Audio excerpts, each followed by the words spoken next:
अर्जुन बोले, हे जनार्दन, मुझे अश्विन मास के कृष्ण पक्ष में जो एकादशी होती है उस व्रत का क्या विधान है, उसका क्या नाम है, इस व्रत के करने से क्या फल की प्राप्ति होती है, कृपया मुझे बताइए। भगवान श्री कृष्ण बोले, हे कुंती नंदन, अश्विन मास के शुक्ल पक्ष की एकादशी का नाम पापांकुशा एकादशी है। इस व्रत को करने से सभी पाप नष्ट हो जाते हैं तथा व्रत करने वाला अक्षय पुण्य का भागी होता है।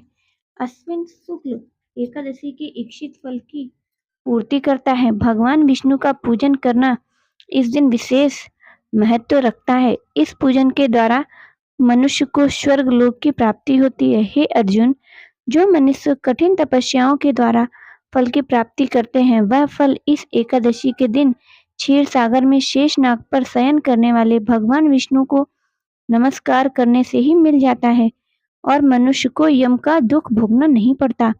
मनुष्य को पापों से बचने का दृढ़ संकल्प करना चाहिए।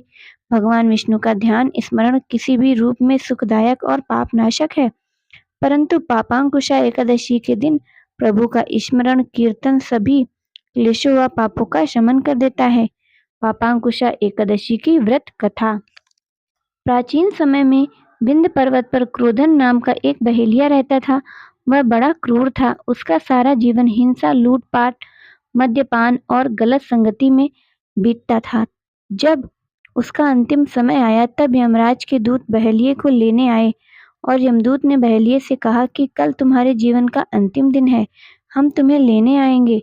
यह बात सुनकर बहेलिया बहुत भयभीत हो गया और महर्षि अंगिरा के आश्रम में पहुंचा और महर्षि अंगिरा के चरणों में गिरकर प्रार्थना करने लगा कि हे ऋषिवर, मैंने जीवन भर पाप कर्म ही किए हैं। कृपा करके मुझे कोई ऐसा उपाय बताइए जिससे मेरे सारे पाप मिट जाएं और मोक्ष की प्राप्ति हो जाए। उसके निवेदन पर महर्षि अंगिरा ने उसे अश्विन मास के शुक्ल पक्ष की पापांकुशा एकादशी की विधि पूर्वक व्रत करने को कहा। महर्षि अंगिरा के कहे अनुसार उस बहेलिये ने यह व्रत किया और व्रत के किए गए सारे पुण्य से उसके सारे पाप मिट गए। इस व्रत के पूजन के बल से भगवान की कृपा से वह विष्णु लोक को प्राप्त हो गया और यमदूत के चक्कर से भी बच गया। इस व्रत को करने से हमारे सारे पाप नष्ट हो जाते हैं।